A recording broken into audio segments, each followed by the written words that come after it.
الحمدللہ رب العالمین الصلاۃ والسلام علی سید الانبیاء والمرسلین اما بعد فاعوذ باللہ من الشیطان الرجیم بسم اللہ الرحمن الرحیم الصلاۃ والسلام علیک یا سیدی یا رسول اللہ وعلی آلک واصحابک یا حبیب اللہ۔ محترم ناظرین السلام علیکم ورحمۃ اللہ وبرکاتہ۔ محترم ناظرین، آج کی اس مختصر سی ویڈیو میں اللہ تعالیٰ کے ایک برگزیدہ نبی حضرت ہود علیہ السلام ان کے حوالہ سے کچھ گفتگو کریں گے۔ حضرت نوح علیہ السلام کے برسوں بعد اللہ تعالیٰ نے ایک قوم پیدا فرمائی جسے اس زمانے میں قوم عاد کہا جاتا تھا۔ یہ لوگ صحت مند، طاقتور اور بڑے قد کاٹ اور لمبی عمروں والے تھے، لیکن ایمان و عمل کے اعتبار سے پستی کا شکار تھے۔ چنانچہ بتوں کی پوجا، لوگوں کا مذاق اڑانا، دوسروں کو تنگ کرنا اور لمبی زندگی کی امید پر مضبوط محل بنانا ان کے عام معمولات میں سے تھا۔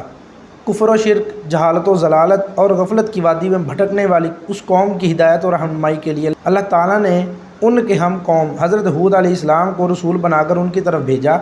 آپ علیہ السلام نے انہیں وحدانیت الہی پر ایمان لانے، بتوں کی پوجا چھوڑ دینے اور صرف اللہ کی عبادت کرنے اور برے افعال ترک کرنے کی دعوت دی، لیکن بہت تھوڑے افراد نے آپ علیہ السلام کی تصدیق کی اور اکثر نے تکذیب و مخالفت اور بے بنیاد الزامات لگانے پر کمر باندھ لی۔ جب حضرت ہود علیہ السلام کی پیغام تبلیغ کے باوجود یہ لوگ ایمان نہ لائے اور کفر و شرک، انکار حق اور سرکشی پر ڈٹے رہے تو ان پر تند و تیز آندھی کی صورت میں عذاب الہی آیا۔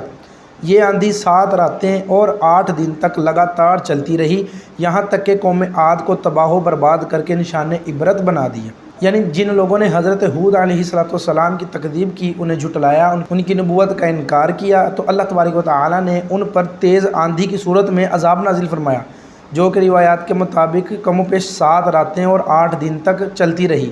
قرآن کریم، حدیث مبارکہ یا اقوال بزرگان دین میں حضرت ہود علیہ السلام کی مبارک سیرت اور قوم عاد کے حالات وغیرہ کا تفصیلی ذکر موجود ہے، جن کے حوالہ سے ہم اپنی ویڈیو میں گفتگو کرتے رہیں گے۔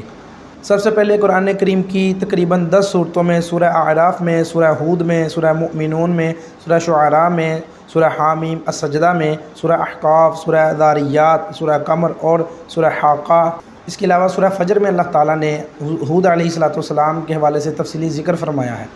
طوفان نوح ختم ہونے کے بعد حضرت نوح علیہ السلام اور کشتی میں سوار دیگر مسلمان جودی پہاڑی پر اترے اور قریبی علاقے میں ایک بستی قائم کر کے اس میں رہنا شروع کر دیا۔ یہاں صرف حضرت نوح علیہ السلام کی اولاد کا سلسلہ ہی آگے بڑھا، جبکہ بقیہ مسلمانوں سے کوئی نسل آگے نہیں چلی۔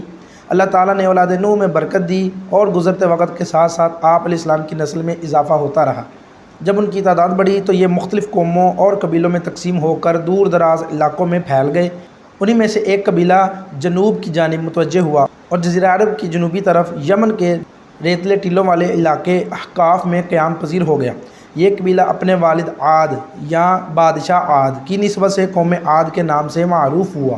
اللہ تعالیٰ نے قوم عاد کو سلطنت دی اور بدنی قوت بھی وافر عطا فرمائی، چنانچہ شداد ابن عاد جیسا بڑا بادشاہ انہی میں ہوا، اور جسمانی اعتبار سے یہ لوگ انتہائی صحت مند، قوی اور توانا، بہت لمبے قد والے اور بہت بڑے بھاری ڈیل ڈول والے تھے۔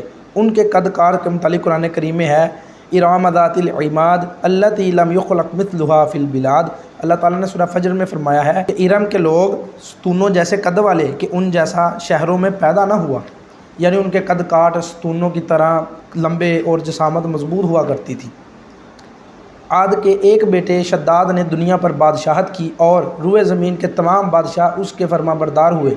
اس نے جنت کا ذکر سننے کے بعد سرکشی کے طور پر دنیا میں اپنی جنت بنانی چاہی اور اس کے ارادے سے ایک بہت بڑا شہر بنایا، جس کے محل سونے چاندی کی اینٹوں سے تعمیر کیے گئے۔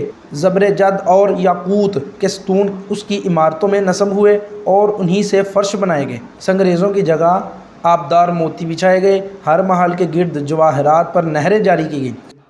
اب یہ لوگ اس شہر سے ایک منزل تقریباً 18 میل فاصلے کی دوری پر تھے کہ آسمان سے ایک ہولناک آواز آئی، جس سے یہ سب ہلاک ہو گئے۔ حضرت امیر معاویہ رضی اللہ تعالیٰ عنہ کے عہد میں حضرت عبداللہ بن قلابہ رضی اللہ تعالیٰ عنہ صحرائے عدن میں اپنا گمشدہ اونٹ تلاش کرتے ہوئے اس شہر میں پہنچے۔ اس کی تمام زیب و زینت دیکھی اور کوئی رہنے بسنے والا نہ پایا۔ پھر تھوڑے سے جواہرات لے کر وہاں سے چلے آئے۔ یہ بات حضرت امیر معاویہ رضی اللہ عنہ کو معلوم ہوئی تو انہوں نے حضرت عبداللہ رضی اللہ عنہ کو بلا کر صورتحال دریافت کی انہوں نے سارا قصہ سنایا۔ حضرت امیر معاویہ نے حضرت کعب احبار رضی اللہ تعالیٰ عنہ سے دریافت کیا، کیا دنیا میں کوئی ایسا شہر ہے؟ تو انہوں نے فرمایا ہاں، اس کا اشارہ ذکر قرآن پاک میں ہے۔ یہ شہر شداد بن عاد نے بنایا تھا اور وہ سب عذاب الہی سے ہلاک ہو گئے، اور آپ کے زمانے میں ایک مسلمان سرخ رنگ والا، نیلی آنکھوں والا، چھوٹے قد کا، جس کے ابرو پر ایک تل ہوگا، یہ اپنے اونٹ کی تلاش میں اس شہر میں داخل ہوگا۔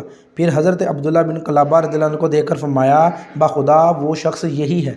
نعمتوں کی بہتات کے سبب قوم عاد بڑی خوشحال اور آرام دہ زندگی بسر کر رہی تھی، لیکن ان میں کفر و شرک اور فسق و فجور کی وبا پھیلی ہوئی تھی۔ چنانچہ یہ لوگ توحید الہی، عبادت خداوندی اور اطاعت رسول چھوڑ کر مختلف ناموں سے موسوم اپنے ہی تراشے ہوئے بتوں کی پوجا میں مشغول تھے۔ اس کے علاوہ یہ لوگ سر راہ چھوٹی چھوٹی عمارتیں بناتے، ان پر بیٹھ کر لوگوں سے چھیڑ خوانی اور مزاح مسری کرتے، زندگی کی موج مستیوں سے لطف اندوز ہونے کے لیے مضبوط محل تعمیر کرتے۔ ان کے طرز عمل سے یہ لگتا تھا جیسے انہیں کبھی مرنا ہی نہیں بلکہ ہمیشہ زندہ رہنا ہے۔ انشاءاللہ مزید آنے والی ویڈیو میں حضرت ہود علیہ السلام کے حسب و نسب اور ان کی تبلیغ کا طریقہ کار، ان کا سفر حج اور ان کی زندگی کے بہت سارے معاملات ہیں، ان پر گفتگو کریں گے۔ تو اللہ تبارک و تعالی ہمیں ہمیشہ حق اور سچ ہی بیان کرنے کی توفیق عطا فرمائے۔ السلام علیکم ورحمۃ اللہ وبرکاتہ۔